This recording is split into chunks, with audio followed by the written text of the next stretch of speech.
Blog Talk Radio. Hey everybody, it's your girl Sunny D. Welcome to tonight's show.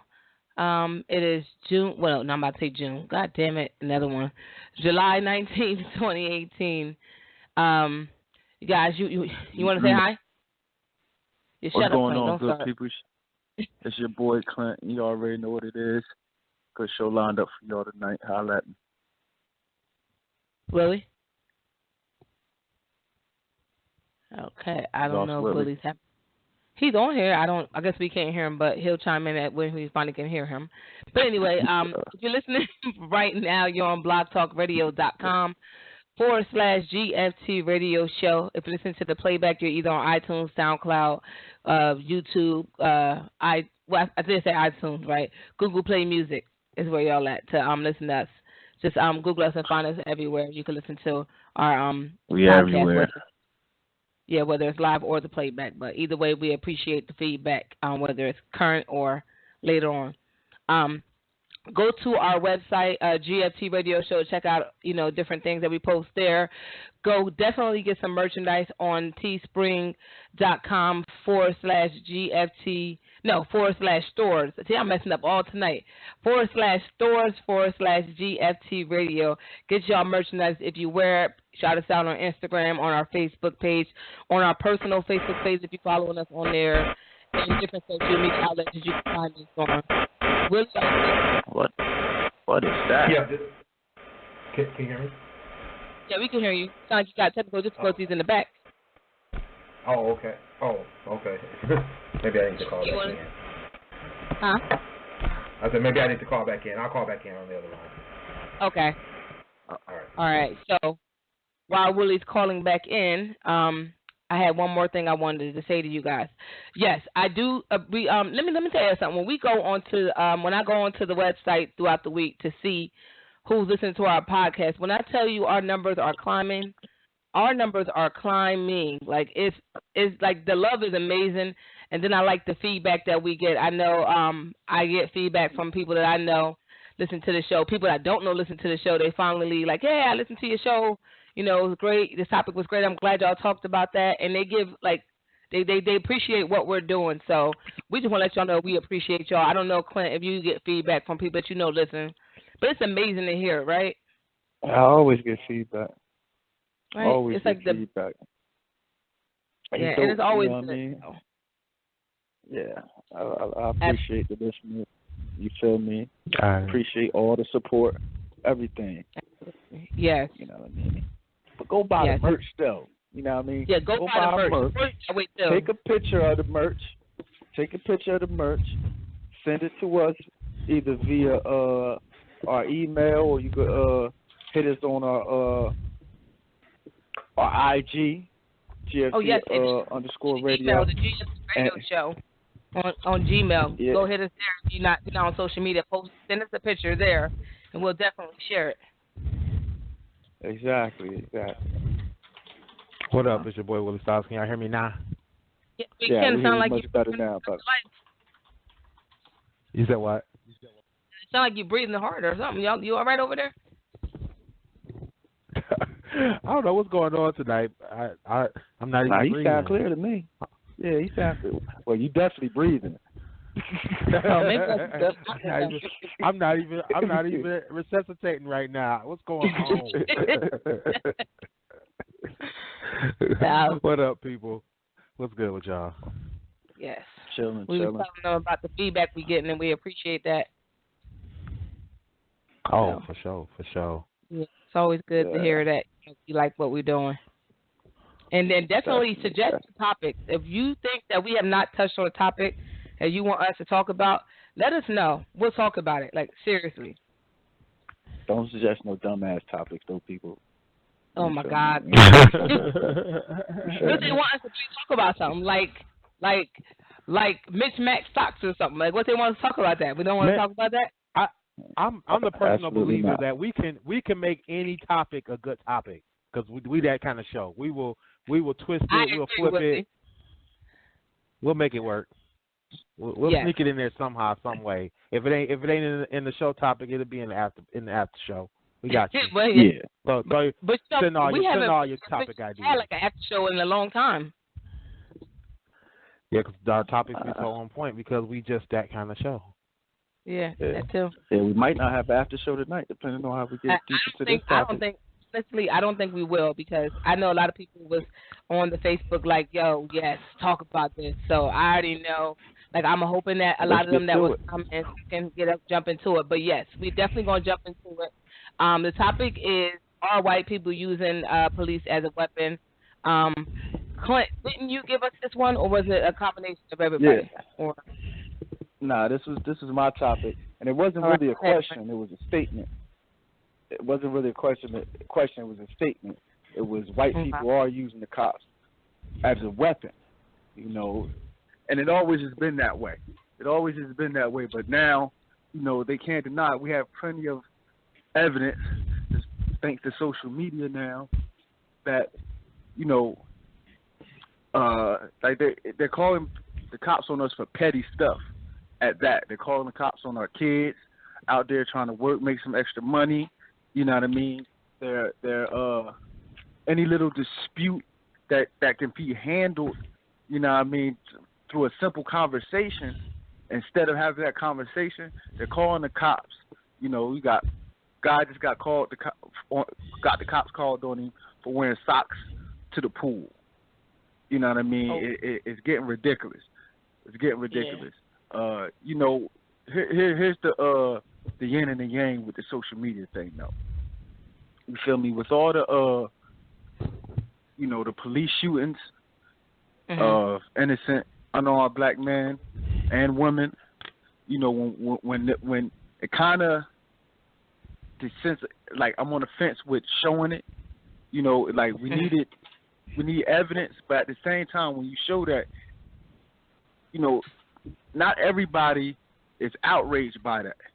You know, some people, you know what I mean, a lot of racist white people, they enjoy seeing that. You feel me? That's a plus for them. They're excited to see that. So that gives them even more cause to call the police, because now they know there's a tension.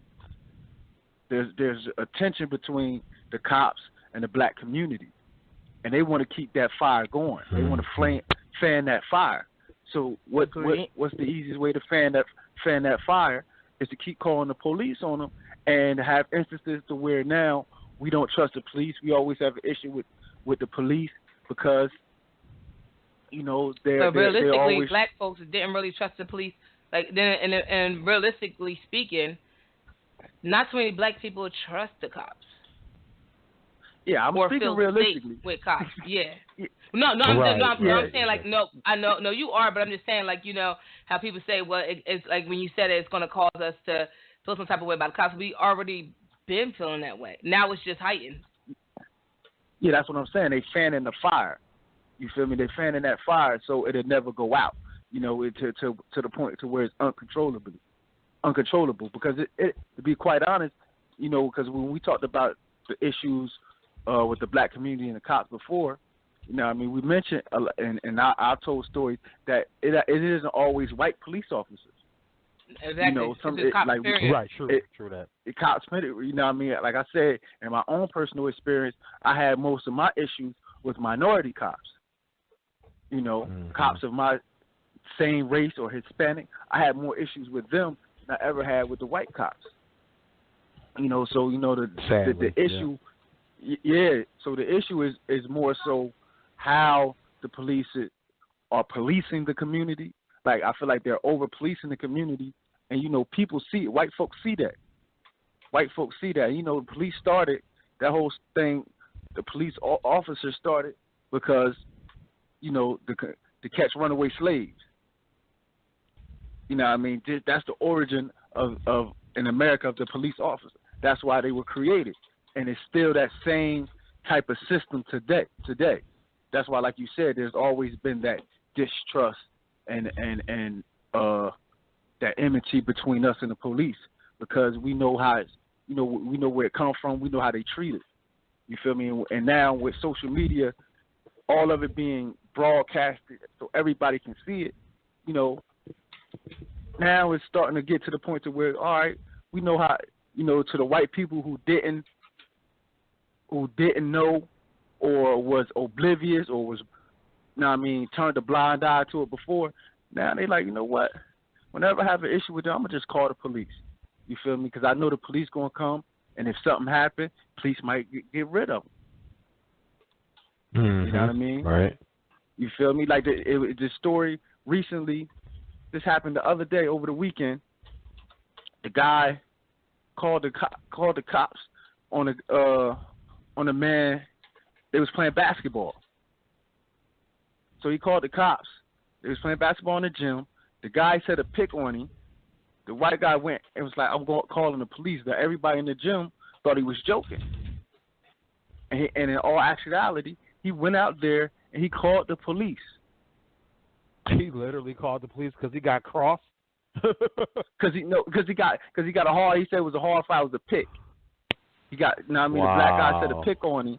So he literally went and called the cops on the guy. Then when the cops come, the video is all over social media. I'll post it on my IG later. And when the cops come there, the cops asking him like, what happened? Because when the cops, later in the video, the cops like, I thought it was a fight. I thought somebody got beat up. And they interviewing the cop. They like, did you ever, have you ever been called to a scene for a foul? He's like, nah, this is the first time. It was a white cop. Like, he was shocked. So he's asking the white guy, like, do you want to press charges? You know what I mean? The white guy was like, no, because I'm afraid of retaliation. Wow. That's too much. What you called him? What you called the police for? What? Exactly. That's too much. Exactly. And so then, like, I guess the manager, another white guy, he was standing in the background. You feel me? So, he was like, I really want him, you know what I mean, they knew each other, too. This is the crazy. The white guy and the black guy knew each other for about 2 years. I guess they attended the same gym over a period of time. So this must have been building into that white guy, you know what I mean? This must have been building inside of him. So when that happened, and the cops kept asking, do you want to press charges? And he kept saying no, because I'm afraid of retaliation. You know what I mean? And, he felt like the black guy should be at least kicked out for the day. So then they looked at the manager, and the manager was like, oh, man, now y'all want me? Y'all want me to get involved? He's like, that's crazy. So the white guy, the white manager, he kept it real. He was like, listen, you feel me?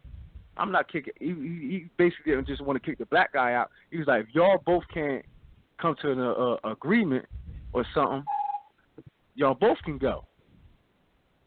You feel me? Y'all both take the day off, come back another day. You see, when the white guy realized the police just wasn't going to arrest him or the police wasn't going to be aggressive, he was like, you know what, forget it. And he walked off. He tried to walk off. You feel me? See, what he wanted was, when the cops came in, he wanted the cops to go right to him and arrest him. Put him in handcuffs or take him out. And when the cops was like, nah, like, what's going on? And start questioning him. And when he seen the cops just was like, do you want to press charges? That's, because the cops like, they sense like, this is ridiculous why we here. You know what I mean? Then that's when he started talking about, nah, man, because I don't want him to retaliate against me and all this nonsense. The black guy was just sitting there like, wow. You know what I mean? Wow. This was just a hard foul. It wasn't that deep. So that's like, that was, to me, that's a prime example of trying to use the police as a weapon. Mhm. Yeah, I mean, I was reading an article where they were kind of describing that stance too, that they're using the police as a method of ridding themselves of a black presence, because, like you said, it works. The police will come in. The police are notorious for somebody calling the police on somebody else, and they're like, okay, you got to go. It's like if that person that called the police aren't comfortable with you here, you got to go. You know, so they'll do that. And you know, in certain situations, I think it's fine. It's a good policy. But like you said, and the person, I'm sure the cop was feeling that way, is that, you know, in certain situations it's ridiculous because, you know, you can't a lot of these people are calling 911. That's my biggest problem with the situation. Mm-hmm. It's like, it's one thing to feel like you're in a situation that you can't either handle on your own or that you can't arrive at a solution and you want assistance. But the thing is to do that with, one, you know, the police in general, but then two, calling 911, an emergency number, which should be used for an emergency, a situation where people is life and death, or there might be, you know, a real crime being committed, but you're using that as a method to resolve your conflicts that you can't, because you don't know how, you don't have the power of speech. You can't gather up, you know, 10 or 15 words to say to another human being, and that's where I got a problem with it. You know, that's the biggest problem I have. I mean, that's not the biggest. That's probably the second biggest. The biggest is, like you said, you know, we've been saying, is that, you know, in this day and age, or even before, you know, we know this has been going on for centuries, let alone the last couple of decades, is that, you know, you bring police into the mix, and the police don't know how to handle themselves either, and they're willing to shoot first and ask questions later. You know, so exactly. We got two huge problems there, is that people don't know how to use your words. Like when I was growing up, we were 2-3 years old. We were told to use our words. You know, learn how to speak. And last time I checked, you know, these are grown people making these calls and doing these things because they don't know how to talk to another person, another adult. Because it's, you know, because it's usually, an issue of if you're doing something. That because the issue is not even knowing how to talk, it's knowing how to react to the situation. So if you tell me that you're upset about something, or like it's an exchange where we both arguing, and as a black person or a person of color, when we argue with someone that's not like that's white, some depending on the person, they don't know how to handle that. You being upset because now they're worried because now you've gotten upset, and half the time you have every right to be upset. But because they don't know how to handle you being upset, they immediately think that you're gonna do something. Or now at that point, once you raise your voice an octave or you strongly disagree, all of a sudden something can happen to them, and they're worried about something happening to them. And it's like people argue all the time. When white people get pulled over the cops when some white people get pulled over by the cops, they start yelling at the cops. They're pissed off, like, bitch, what you mean? They could be speeding. They could be breaking every law, but they're mad because they just got stopped and they can yell. For any person of color, you can't do that. So we, as people of color, we understand that we have to be understanding, or not even have to. We just have to be mindful that when we raise our voice, somebody's going to feel intimidated, and that's justification for them to call the cops. And then the cops are getting called on something as simple as something stupid, like the lady who got. The cops called on her because she was arguing about a coupon being used, and the CVS guy called the cops on her. She was upset like most people would be. I have a coupon. What do you mean I can't use it? Anyone else will be upset about it too, especially if the coupon is for the store and it's supposed to, and like it's saying you can use it and it's still valid. For him, it was a problem, and once she raised her voice, all of a sudden now I have to call the cops on you. Right. Yeah. Like that was what was funny to me about that situation is I guess they found out that he was into coupon fraud a couple years ago and got arrested for it. It's like, dude, like I guess it took one to know. I guess he was like, yeah, if I can't get away with it, ain't nobody getting away with it. Exactly. He was just being a hater. But you know, I think my issue too is that people who bring the police into situations that they don't even need to be in themselves. You know, they too busy, being busybodies. You know, and not minding their own business, and they getting involved in stuff. Like I was looking at a post on Facebook where a woman was, I don't know if this was on Facebook or if this was an article, but it was basically a woman was at a restaurant, or a person was at a restaurant, and this supposed to be a customer or some woman off the street walks in, sees a black employee sitting in the dining room eating lunch, or having his lunch or whatever, and goes to the manager and it's like, why is he out here, in the main area in the front and blah blah blah this blah blah blah that, and then called the police on the kid not going back to the back of the restaurant to eat his lunch. Called the police. Like, one, the police don't need to be involved in a issue that you have with restaurant policy, and then secondly, the police also don't need to be or that you don't need to be, rather, that you don't need to be as a patron, harassing employees of a restaurant because you don't like the way that they do business. Like, if you don't like the way they do business, walk out. Go somewhere else. It's not your place to tell them how to do their business. Exactly. Let's give out the number for all those who want to call in and share their opinion. That's listening. The phone number is 657-383-1155. That's 657-383-1155.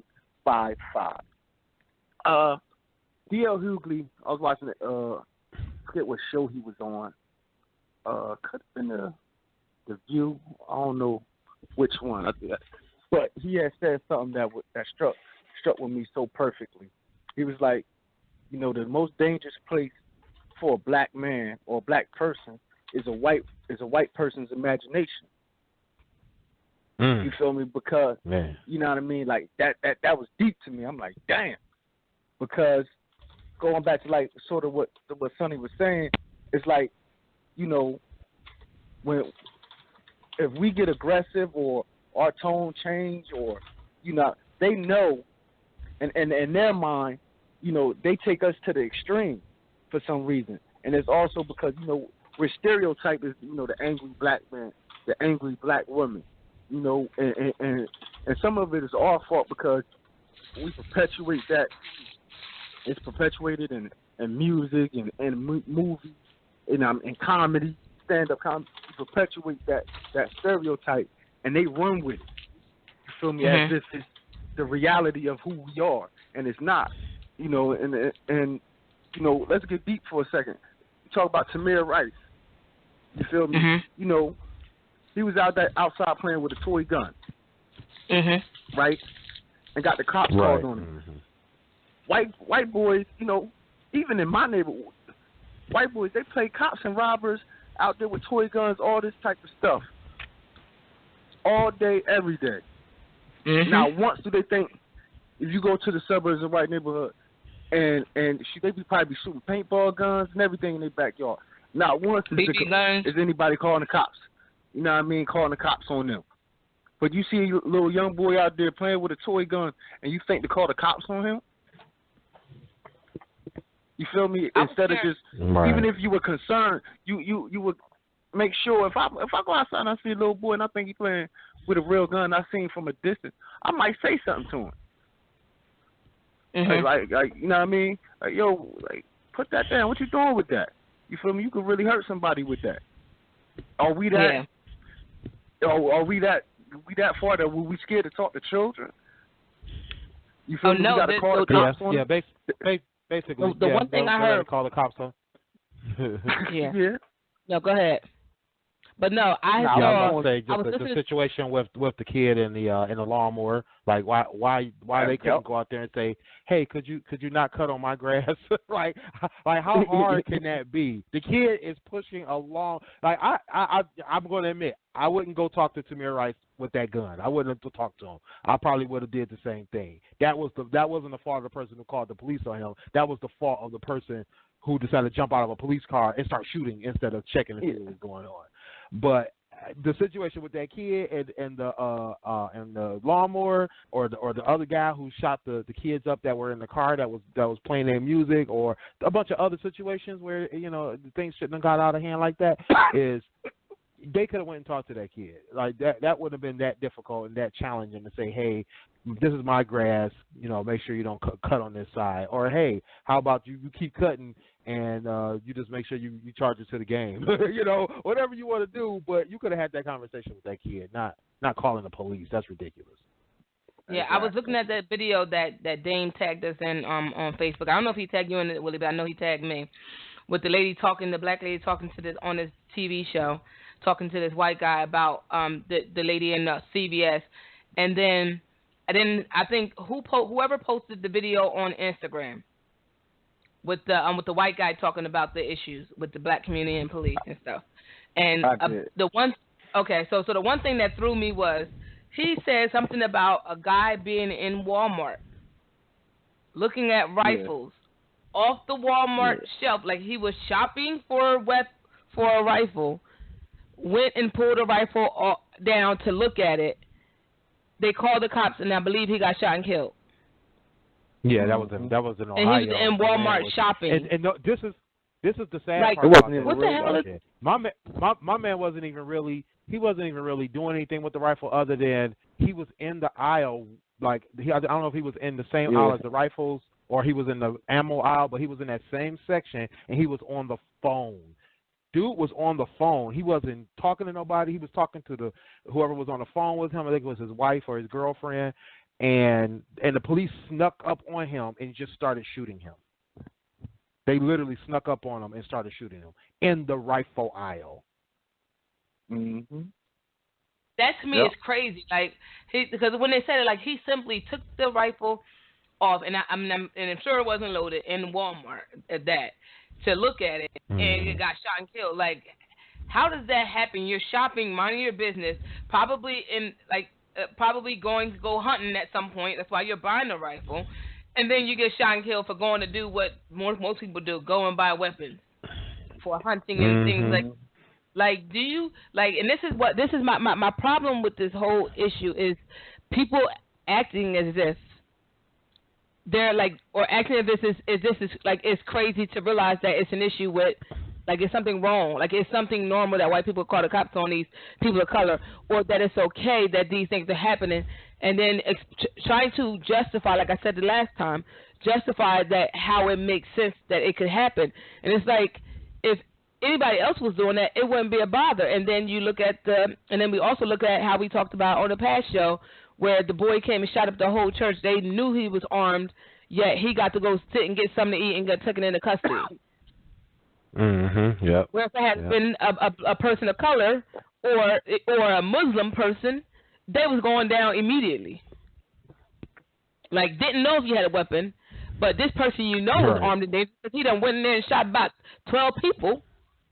And he walking around shooting, like possibly, like could be shooting more. You know he got weapons, and it's okay. Like, and then he's getting out unscathed.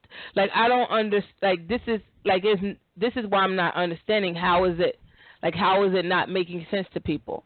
How is it like, oh well, y'all just in y'all feelings. Y'all always want to play victim. We're not playing victim. This shit is real. Right. So real life. Like, you know how many times I walked into a bank and a bank teller pissed me off and I just, got a little snippy, I could be shot and killed. Like, that's how serious it is. If I'm upset that somebody has done something wrong, like, and I'm justifiably upset, I could be shot and killed if they call the cops or they feel threatened because I got upset because they did something wrong. Like, this is crazy. That's crazy. That's part that, and like I said, that's why. That's why his statement, DLE's statement, resonated so much with me, because it's like, that's real. You feel me? Like, they have a perception of us. You feel me? That's crazy. They really think like we're these crazy, gun-toting evil people. You know what I mean? This violent people, and because that's how they've been trained to think. Meanwhile, and the way to deal with us and whatnot, but it's just the black. And the way to deal with it is, it is what it is. You feel me? They feel like the way to deal with us is to get the police. And I bet when the police, and then they mind, they like, the police come, the police gonna handle them. If they get out of line, the police shoot them. You feel me? You can see it every time it's an uproar about a brother or sister getting shot, a young black brother, young black sister getting shot and killed by the police. You know what I mean? Like, go on these sites and go through the comment section. Oh yeah, the comments are always horrible. And you can read the comments. That's what he deserved it. He probably deserved it anyway. Mm-hmm. Without, and it's so many of those type comments And it's not just from white folks, it's from black the folks murder. too. Yeah. That's the sad you know part. I mean? It's but, not even just white folks. It's black folks saying the same thing. Yeah, but not at the number as whites.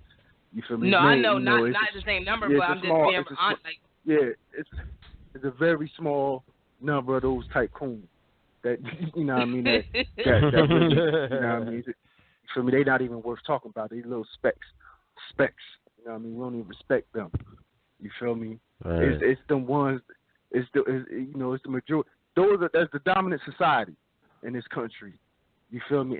And they look at us a certain way, and they feel like we should behave a certain way, or we don't belong in certain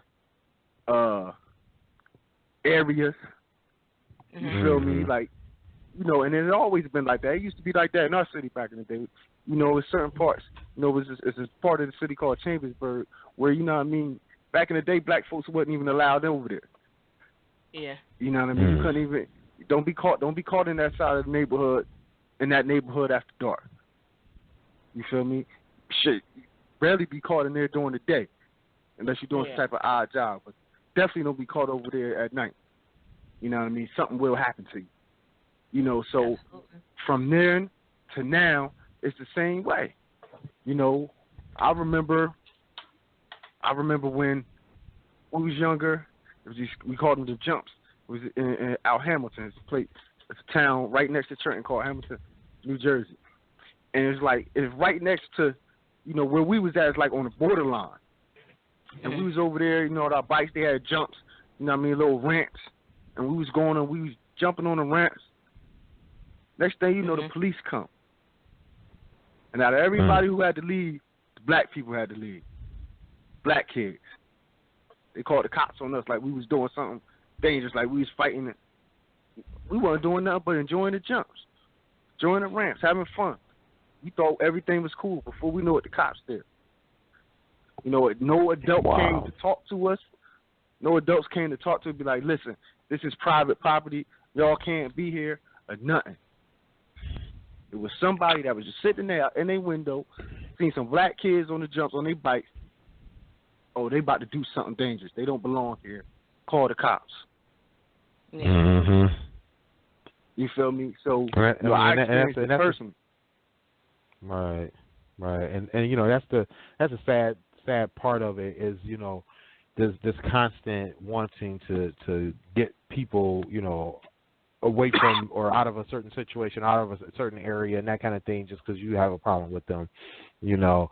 And I know we were talking about, you know, what's the flip side of that, you know. I mean, you know, should black people do that to white people and show them, you know, how it feels, you know? Because you know, like and I know neighborhood that don't know like they should be there, and I'm gonna call the cops. I don't feel safe. I don't know who this person is. And now, I was just about to say that. Now, you know, that's the crazy thing. Like, there's certain neighborhoods that, you know, if you see white people in that neighborhood, you know they don't belong. You know they up there up to no good, buying drugs, you know, or if there are certain other neighborhoods, they trying to get prostitutes and all that other kind of stuff. They you know what they there for, you know, and so I'm like, shoot, it might be about that time to start flipping the script on them. And I mean, don't do it with the ridiculous stuff like, oh, they at the pool with socks on, you know, or they in the grocery store shopping for corn when it's green bean day, you know. We're not gonna do that, but my thing is, it's coming. It's coming. Just wait. Somebody gonna call the cops on. Well, they already did for shopping in Walmart. My bad. Yeah. So you know, they're gonna find something even more ridiculous. You know, I think you know, every time I think they hit ridiculous, they get more ridiculous with it. Hey, remember the post? Because remember they called the cops on the little girl. She was selling, I think, 1 bottle of lemonade. Yeah. And so, you know what I mean? I posted the video. I was like, listen, I don't know why y'all mad. You know what I mean? Like, we could play this game, too. And in the video, it was a black dude. Yeah, went up to a lemonade stand with his 2 white boys. He actually bought some lemonade. Right? He actually bought some lemonade. He was like, he's like, come here. You know what I mean? He took a sip of the lemonade. He's like, little niggas got permits. The white boy looked at his little white boy looked at him. He said, you heard what I said. He said, you little niggas got permits. White boy asked the other boy. Other white boy like, we don't got no permits. Like, oh, like man, shut this shit down. You feel me? Right, like, exactly. Two could play that game if we really want to get petty. You feel me? Yeah. If you really want to get petty, you know what I mean? Like, two could play that game because we know, you know, like I be seeing these white people ride through my neighborhood, like, and they looking at me if I be sitting on my porch, and I give them that look, like, crack. I know why you here. You here for some, you know what I mean? You only in this neighborhood because you buying drugs. You feel me? Like, that's the only reason why you here. You feel me? You don't got no other reason. I never seen you before. You feel me? You got out-of-state license plates. You feel me? Like, we know why you here. You feel me? But, you know, well, see, I can't say that my neighborhood because my neighborhood got whites, black, Puerto Ricans, and everybody. Yeah, but no, I know a bunch of neighborhoods like that here in the city. That's like in Detroit. That's like that. You know, where it's like, you know, you see them.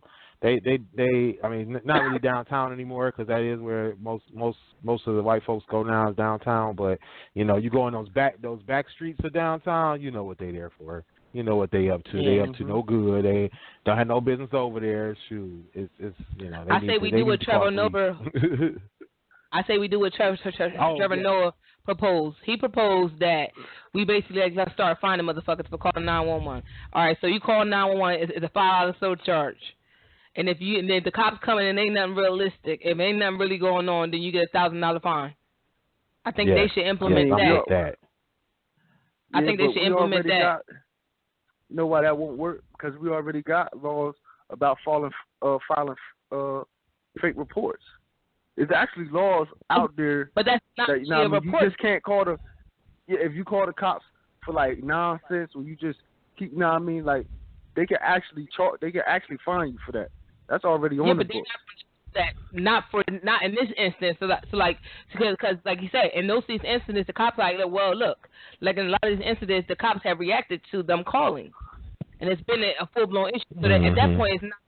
I'm talking about if you, like that guy called that cop because he got fouled, like, that point he should have been fined. He should have got something sent in the mail saying he was fined for $1,000 for wasting their time to come all the way over for some bullshit. And it could have been an emergency going on, but they because you mad because somebody fouled you hard. Like, you don't, like, $1,000. Do you have it? No. And then like, not, like, take their ass to court and make them pay $1,000 every time they do it. So at that point, you'll take place calling the cops for some BS, like, because you're going to have to pay it.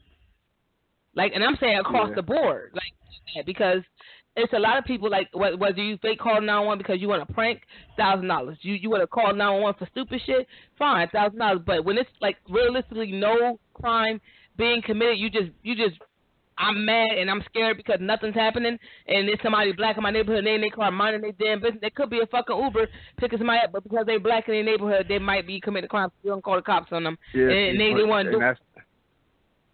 You can't find nobody for that.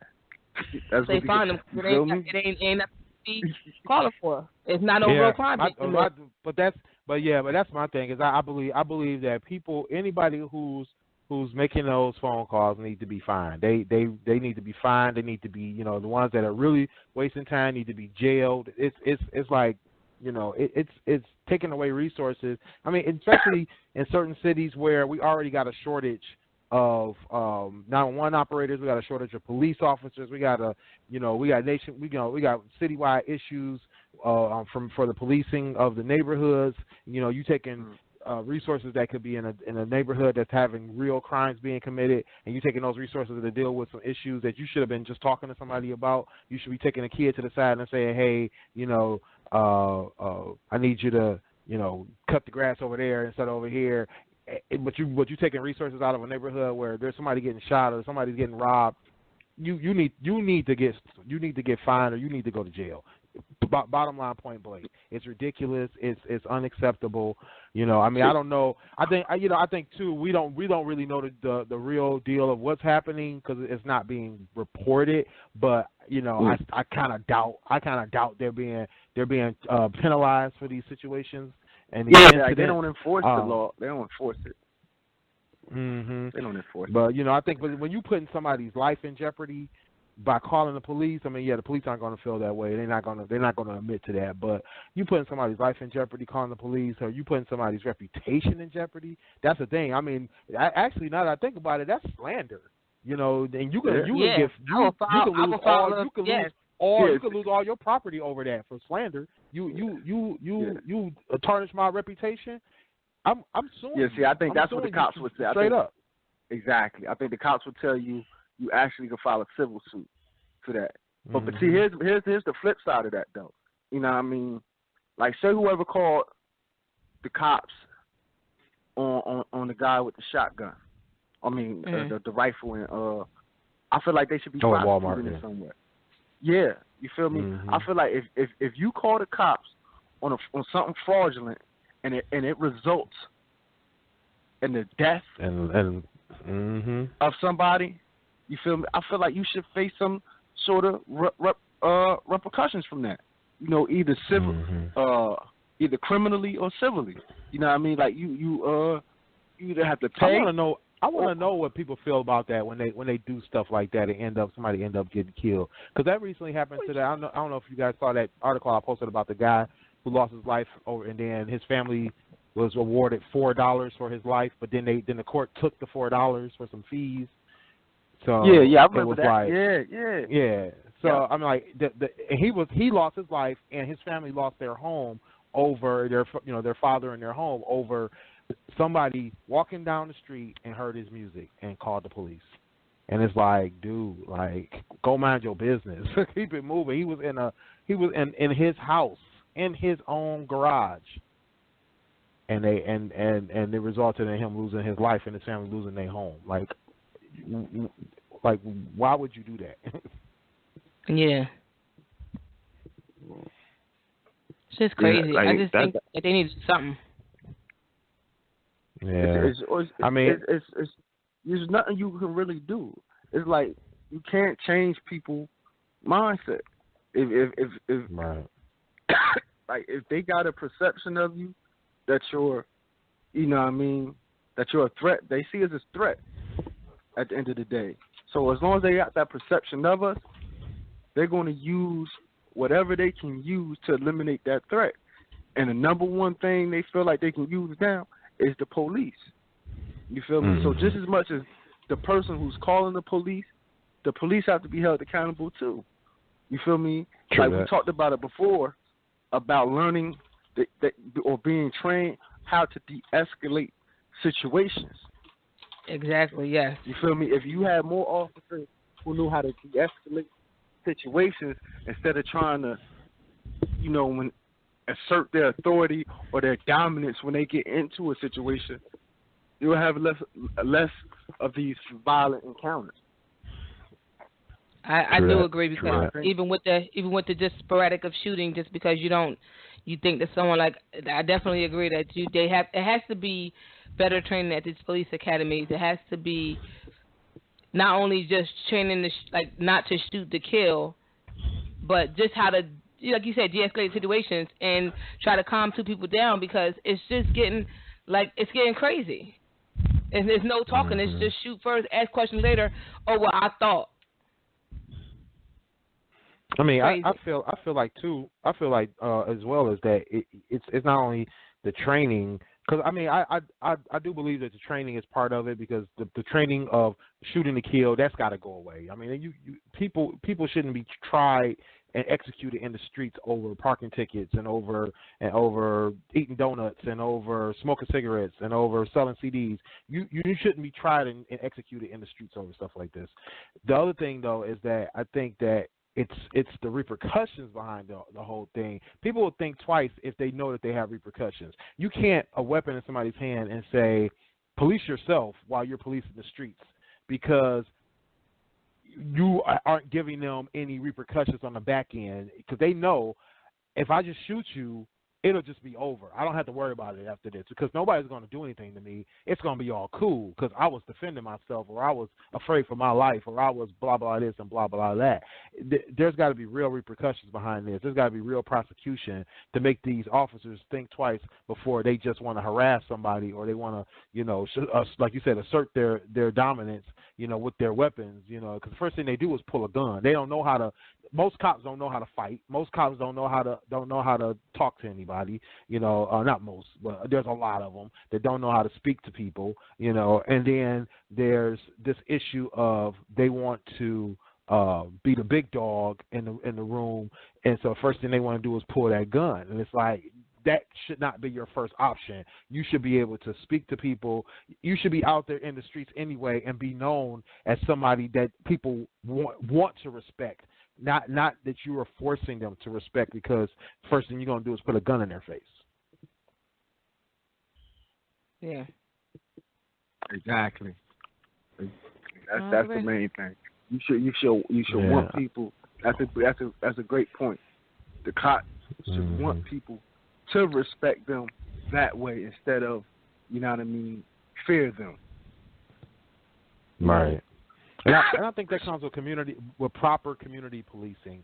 You know, there's a lot of programs in a lot of different neighborhoods, but I think it needs to be citywide, countywide, that these cops should be put into these neighborhoods, into these scenarios where they can walk around, talk to the people, meet the people. And even if you can't walk around, I mean, you know, there's cops in cars that will pull up and, hey, how y'all doing? What's going on? Blah, blah, this, blah, blah, that. Whatever you got to do to be a face of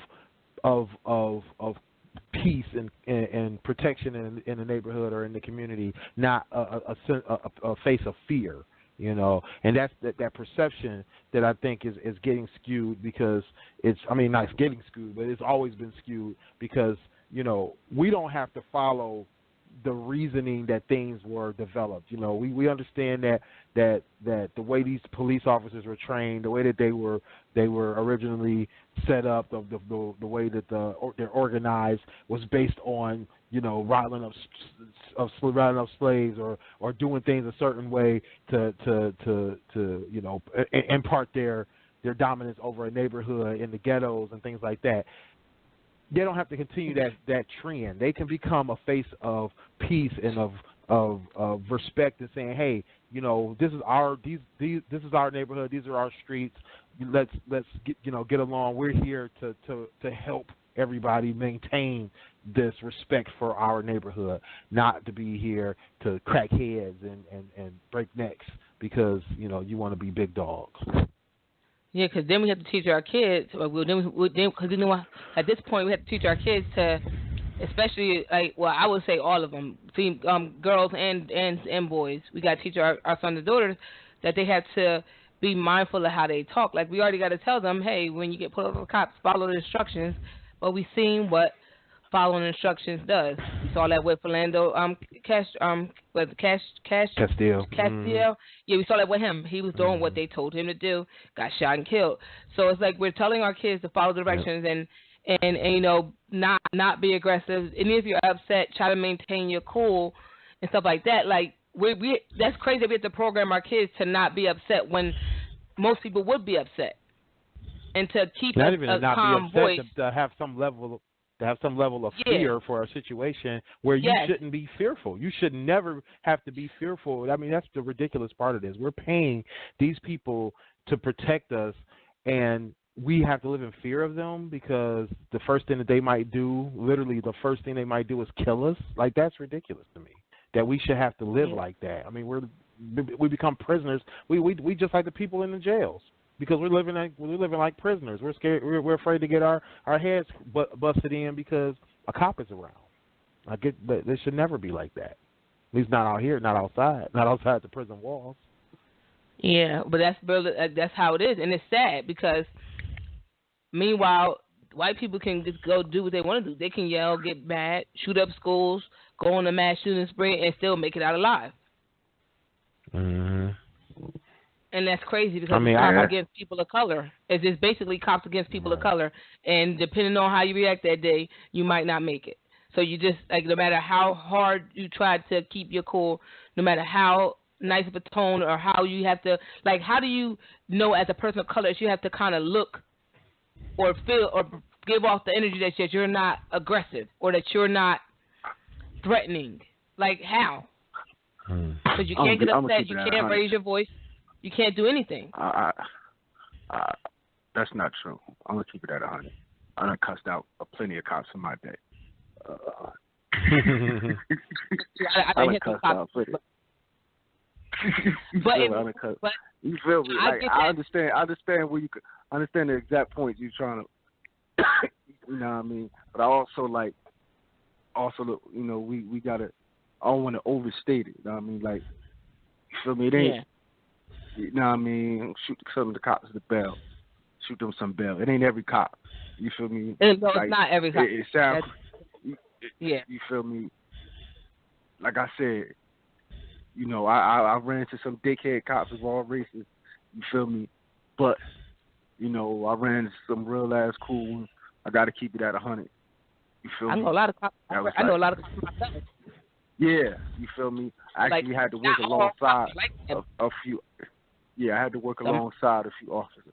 You feel me? You know, the thing is, you know, the perception of us. You know, it's like I said, the stereotype, the way they perceive us, and the way in a lot of cases. That's why I said we gotta take responsibility. Not us, but like as a whole, of how we of our narrative, because sometimes we perpetuate, you know, especially black men and women. Now all of us perpetuate certain stereotypes. You know what I mean? This gangster stereotype that's perpetuated in the community when we know everybody in our hood in the ghetto is not a gangster. The majority of the people in the hood, in the ghetto, are not gangsters, are not thugs. Those are small, like they're the smallest portion of, like our city, Trenton, New Jersey, you know, census says around like 85,000 people. If you count all the people, the illegals or whatever, it rounds up to about 100,000 people in the city. You feel me? And when I'm working at my job one time, and, you know, I worked alongside a police officer, and he was saying himself, white cop, he's like, you know, it's really a small percentage of the city. When you look at Trenton, New Jersey's crime rate for its population, I remember last time I checked, we were like third. Like at our peak, we were like third in the country as far as our population. You feel me? How dangerous our city was. Right, the per capita, Yeah, per capita. And he was like, to be quite honest with you, it's a small percentage of the city that's like that. The majority of the people really just want to go on about their business. You feel me? But see, when you have that small percentage of people, and then you got other people that's on the fringe who really not about that life, but like to perpetuate that lifestyle. You feel me? Now it's like sometimes you gotta be like, it's hard for them to decipher.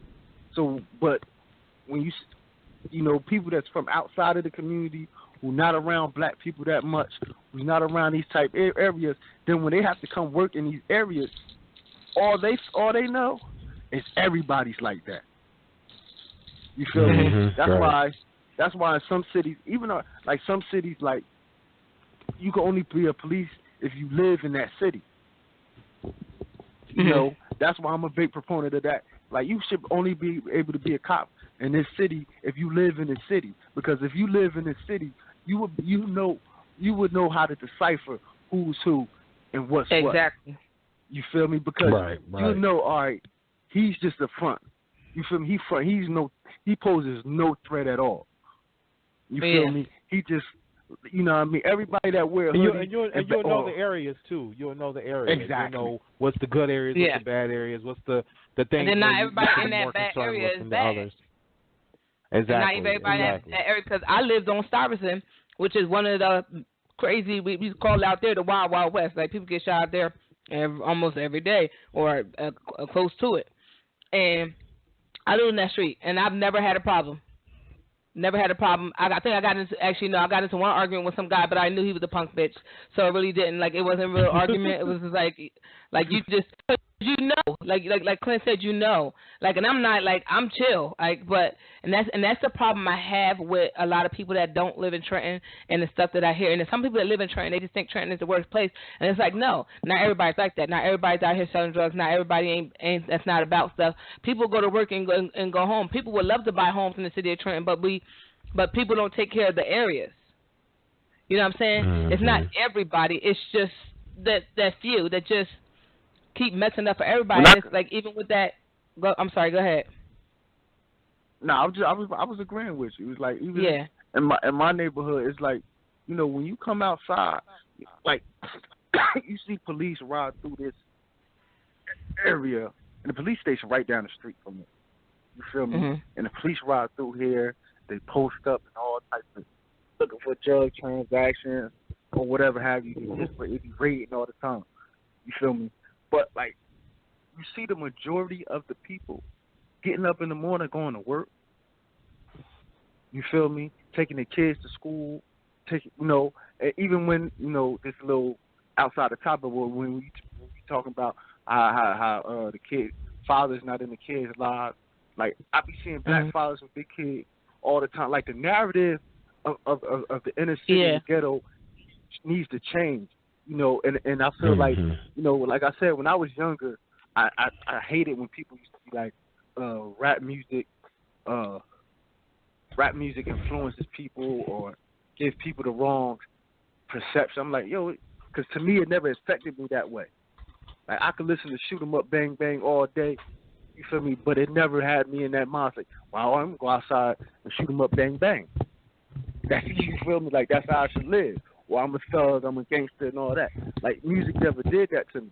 But I see now, as I'm older and more mature, like yeah, man, like it's affecting these kids, and it also gives a negative perception to people who's like outside who actually have some sort of power.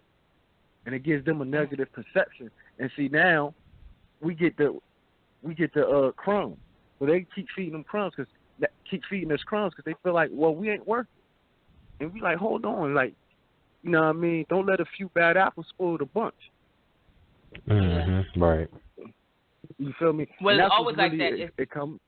Well, I'm gonna say it's like that on both sides, right? It's supposed to be a small number of police that are the worst offenders of police brutality, of police killings. I mean, you got to think about how many cops you see in a day, and the fact that there's probably either none or only a very small handful that have ever been accused of killing somebody, egregiously. In either your city or your county, right? So you got to think there's hundreds or even thousands of cops around you all the time, and there's only one or two that are doing these heinous crimes against the community. And as well as with police brutality. I think there's a greater number of that going on. I would venture to guess, just off rip that more than likely. Over 50% of police have done some type of police brutality, either very minor brutality like pushing or a little excessive, headlock, stuff like that, all the way up to punching and kicking and choking people out, that kind of thing. So there's various levels to it, but it's all what it is, right? And I'm pretty sure it's well over 50, maybe 70 in my real opinion, maybe over 70% have been offended of that, but.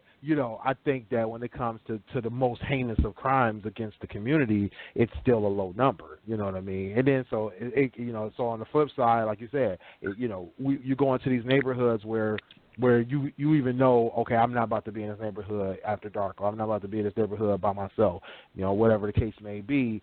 You're not worried about 90% of the people there, maybe even 95. You're worried about that small 5% or 10% that's out here ganging, gangs or sticking up. Well, have some people that be gang members not really.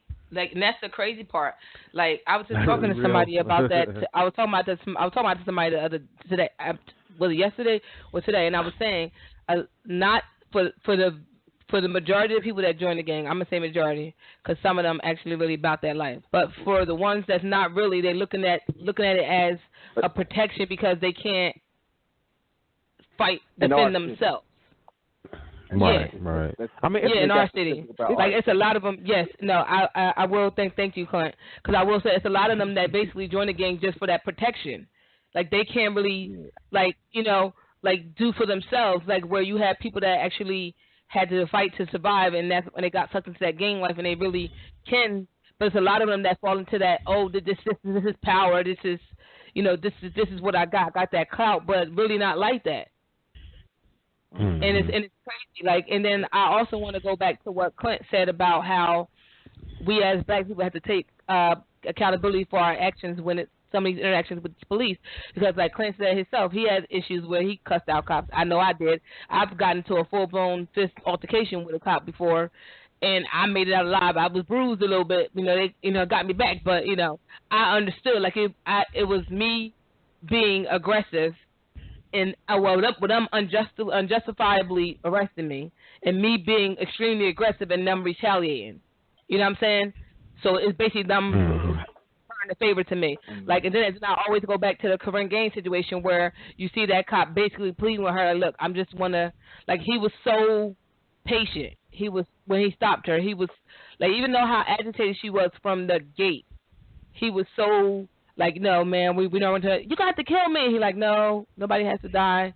Like, your kids are here. Like, he's reminding her. Right. You know what I'm saying? So you have those cops that really not like, and then look at it from a cop standard point of view. Like they're not.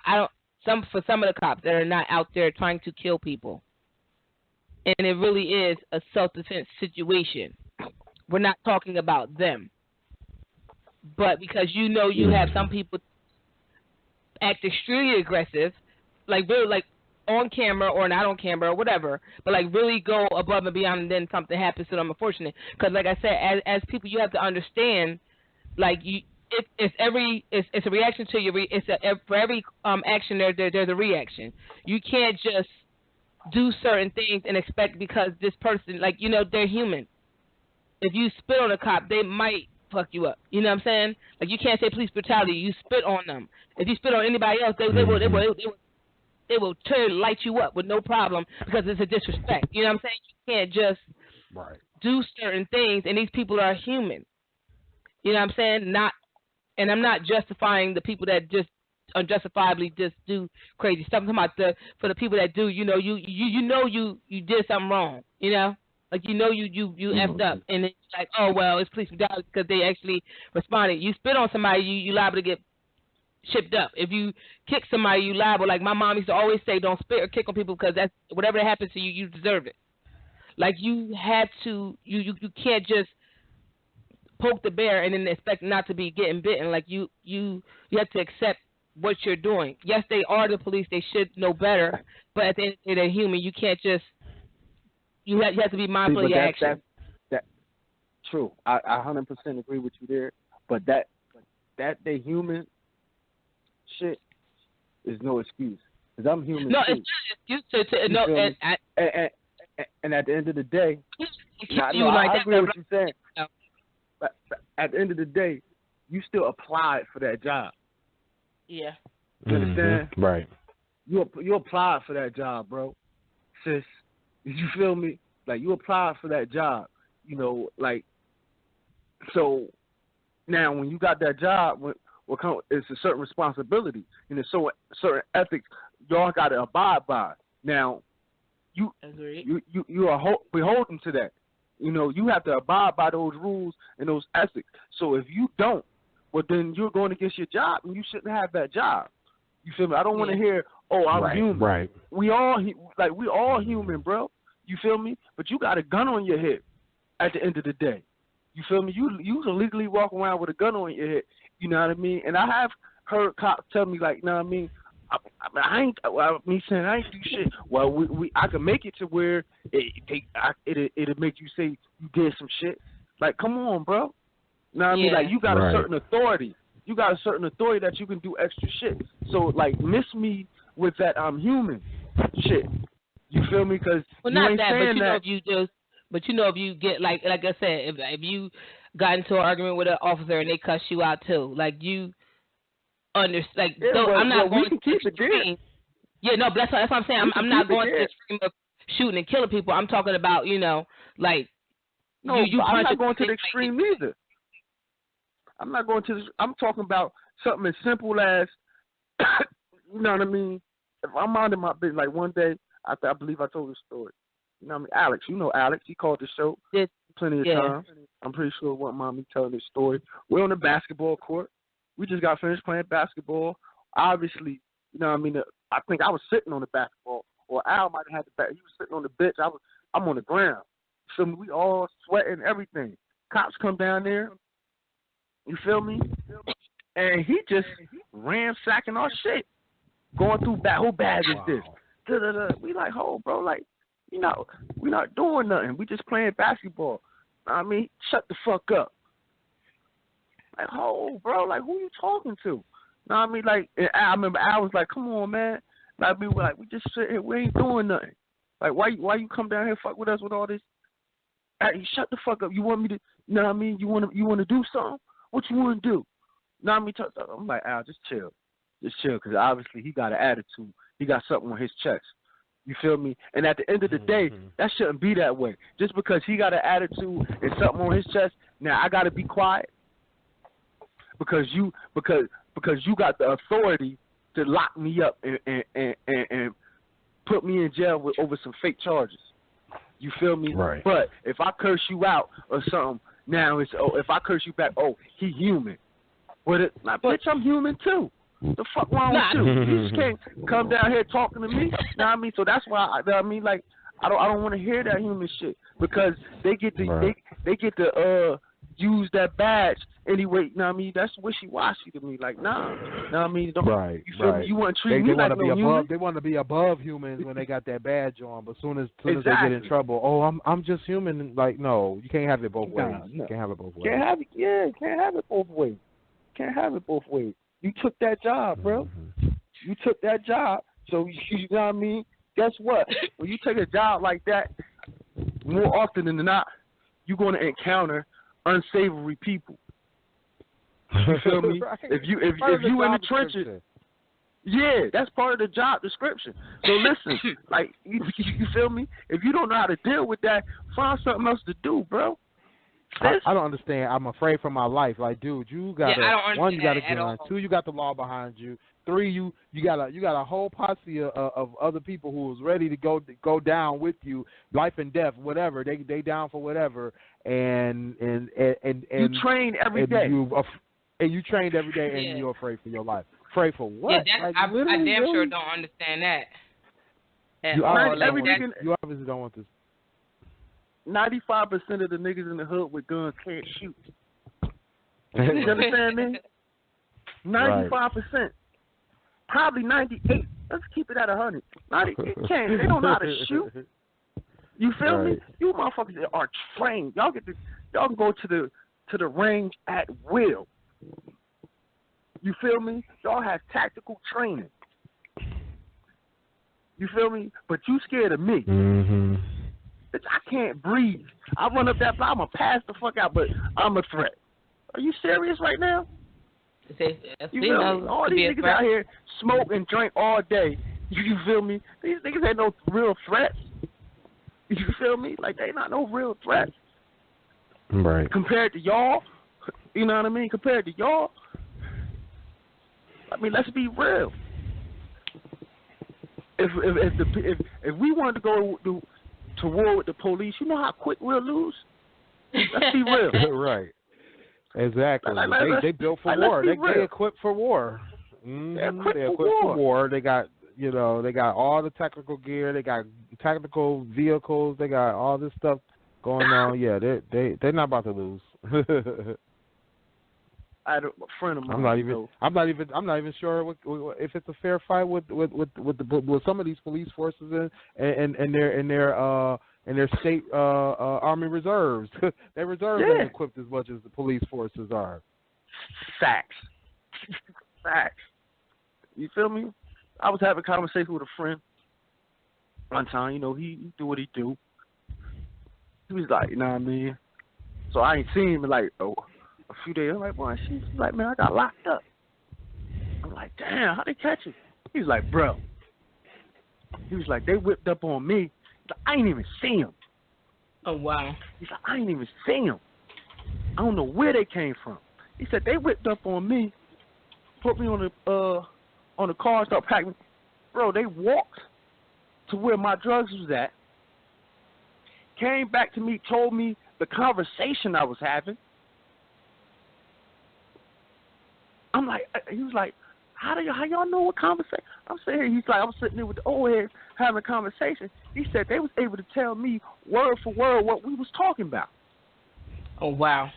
He was like, how y'all do that? He was like, man, we got the little drone flying around. Wow. He's like, bro. He was like, I'm like, that's crazy. He was like, bro, I don't know how they. He was like, they told me word. I didn't see them. They came from every which way. You feel me? They walked right to where my stash was at. Told me my whole conversation I was having. You feel me? When they got that type of technology and that type of stuff, come on, like y'all know we can't fuck with y'all on that level. So why y'all fuck with us like that? Mm-hmm. You understand? Like, that's why I don't want to hear that, oh, we human shit, because it's unfair. Like, y'all already have an unfair advantage. You know what I mean? Forget just the weaponry. Y'all got the judicial system on y'all side. Yeah. You feel me? We fighting a losing battle at every corner. You feel me? And that's crazy. So, and then at the end of the day, you still want me to bow down to you? You feel me? I have to compromise my manhood for you? Yeah, that shouldn't be allowed. Yeah, like, that's, like, nah. Like, nah. Like, miss me with that, oh, we human. Like, nah, bro. Nah. I'm human, too. You feel me? You apply for your job. You feel me? You apply for it. I get that. I definitely get that. Definitely do get that. And we're like over past our after show. Like we're in the after show, but we're still talking. So we're gonna continue on. Phone number is 657-383-1155. If you want to get your voice heard, call in now because the show will be ending soon. So. Yeah, definitely. We definitely have to 11-11. Yes. Up on that. Yes. I had something I wanted to ask y'all, but like it just went out my brain just like 5 seconds ago. But come on, you gotta remember. You know, it always happens. Oh no, that's why. Because I know it's kind of random. It's not really on topic, but I guess kind of not really. You guys seen the new movies that's about to come out? Which one? The one with the I think it's called Black Klansman. Oh, the Black Klansman. I saw a tiny little snippet of that. You know, it's supposed to be based on a true story, and the guy's like going undercover as a I never got a chance to read the backstory on that because I was like, I thought it was weird. And I'm like, what? Because at first I thought it was a comedy. I mean, I think it still is a comedy, but I'm like, it's something serious about it though. Like, so I'm like, what was it? You know, I want to know what the backstory is because.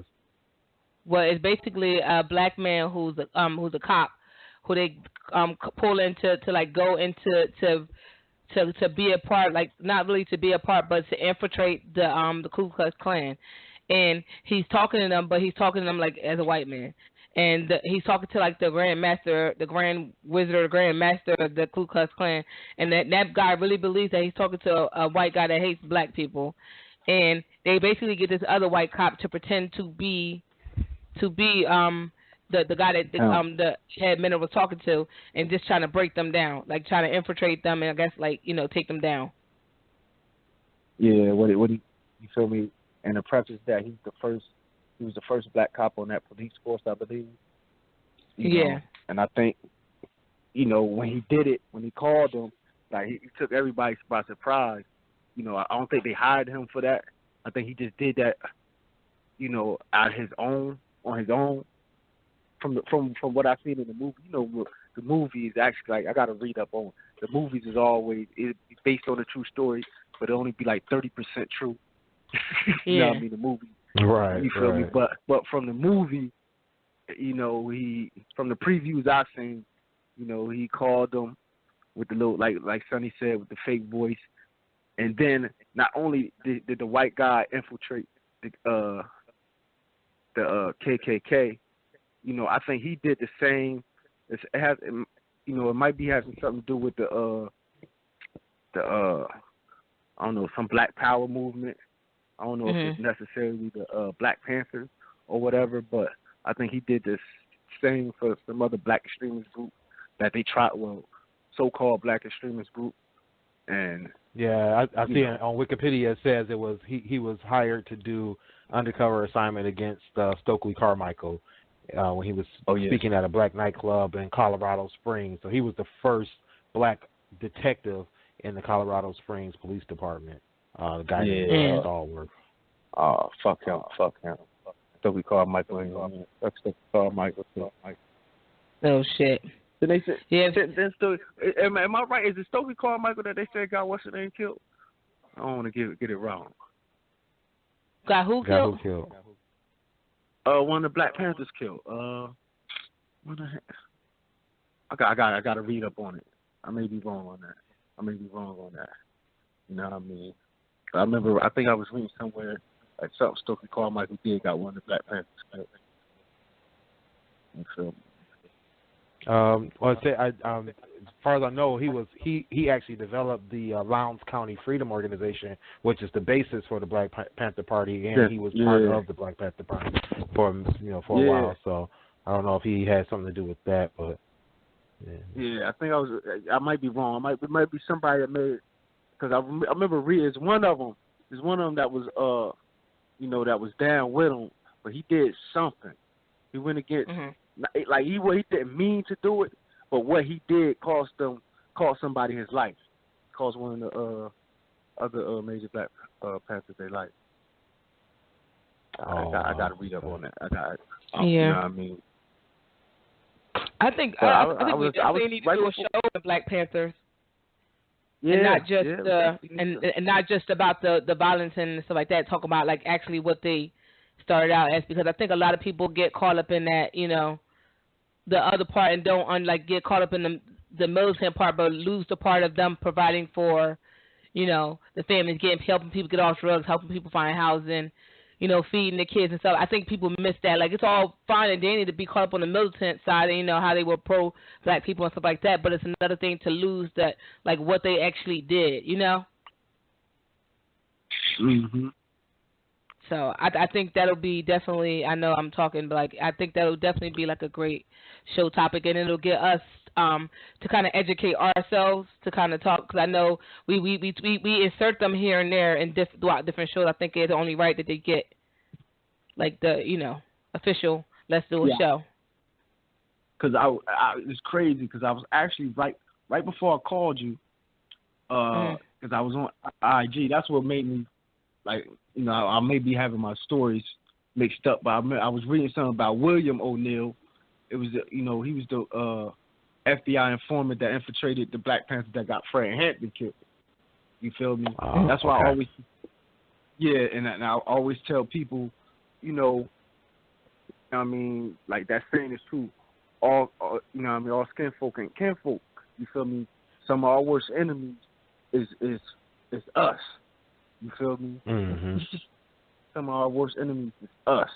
You feel me? We'll go against each other and stop our own progression for the sake of, you know what I mean? And like the dude William O'Neill, he was only paid $300 to infiltrate the Black Panthers. You said $300? $300 and got Fred Hampton killed. Wow, that's crazy. Right. But like you said, some people they're not on the same page as everybody else, or they don't feel the same way about the agendas. I mean, the one thing I had read about Carmichael was that even he, as part of both SNCC and part of the Black Panther Party, he had his naysayers, and he had his opponents inside of both of those organizations. You know, he stepped down because of as the chairman of SNCC because of, you know, internal conflict. You know, so not everybody's always on the same page. Not everybody's always looking for the same, you know, not working towards the same agenda or the same mission. You know, SNCC said Carmichael wasn't working towards their objectives, so he went to the Black Panthers and got involved with them and became a chair for them. So, you know, everybody's got, you know, their way of doing things, you know, and those two groups were not always in accordance with each other, you know, and there's other groups that were involved with civil rights back then that, you know, in one way or another either were going either in a different direction or had different methodology in order to try to achieve the same goal or a similar goal. So everybody's got their minds set on something different. I mean, that's being human, because we all can't get along. We all I mean, we not get along, but, you know, we all can't agree 100% on everything because we're human. You know, there's always going to be somebody who's going to be like, you know, oh nope, I don't see things that way. You know, I mean, even in this group, you know, we all have our own opinions about certain things. We don't see things the same way all the time. We don't move in the same circles. We don't, you know, focus our efforts in the same ways, the same manners, you know. So it's that's part of the human experience, right? You know, that we all have something different to either add or to gain in these situations. Absolutely. Absolutely. Well, I think that's a great way to kind of end the show out, since we're so close to the end. I don't want to get cut off. But thank you guys for listening to tonight's show. We hope that you guys enjoyed the topic. If you still choose to share your opinions and thoughts about what we discussed tonight, hit us up on our Facebook page or on our Twitter at GFT_radio, and also on our Instagram. You can hit us there too under our topic, the topic for tonight, and just tell us what you guys think about the show and stuff like that. We appreciate everybody that listens. Go check us out on SoundCloud, YouTube, Google Play Music and all that, and check out our website GFT Radio for all our information and every way that you can get in touch with us. Clint, you want to give out your info? Well, y'all know where y'all can hit me up on my blog at thingstruth.com. Hit me up on Twitter. I'm on Twitter mostly now, at eTrentonGroomy. IG, King's Truth 609. Snapchat at King's Truth. Get at me. Willie? It's your boy, Willie Styles. You know, mostly you can catch me on IG, at Willie Styles. I'm at Willie Styles everywhere, though. Facebook, Twitter, Instagram. Willie.Styles on Snapchat if I ever get on there. Check out my website, AskWillieStyles.com. I've been posting a little bit more on there. StylesRadio.com is where you can really catch me for all my newest music picks and playlists. One of these days I'm going to take over the show and do a little music playlist and tell y'all all about some local artists. So make sure y'all be on the lookout for that. And WillieStyles.info for all my other links. Yeah, and of course, yes, we definitely do. And we still got to work on those interviews too. Yeah. For sure. We definitely got to do that. But, yeah, definitely hit me up. I am Sunny_D, Instagram, Snapchat, and Twitter. Check me out on my blog. I know I've been neglecting you guys. I've been going through my emotions. But hit me up, unreservedlyme.com. Clinton's going to cough while I'm saying all my information. It's okay, Clinton. I still love you. I just want to make sure you're okay. Are you okay? You know, all right. You make me sick, so. Oh, Lord, you know what? You still love me. But, yeah, check me out there. And, like I said, get some merchandise, teespring.com/stores/GFT Radio. Copy your merchandise, share it, email us at gftradioshow@gmail.com. Good night, guys. Thank you for listening. See y'all in 7 days. I kind of miss Dame. I'm used to him outbursting right now. Yeah, Dame's fired. Good night, guys. Holla.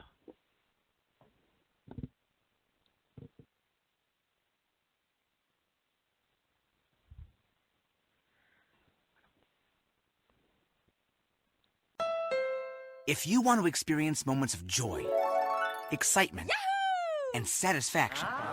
Visit the Honda Summer Spectacular event, where well-qualified buyers can get 1.9% APR on the 2018 Honda CR-V LX, part of KBB.com's 2018 Best Overall Brand.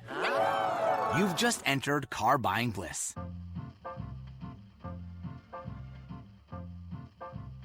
See dealer for financing details based on 2018 branded matures from Kelley Blue Book. Visit KBB.com for information. If you want to experience moments of joy, excitement, and satisfaction, visit the Honda Summer Spectacular event, where well-qualified buyers can get 1.9% APR on the 2018 Honda Accord, part of KBB.com's 2018 Best Overall Brand. You've just entered car buying bliss.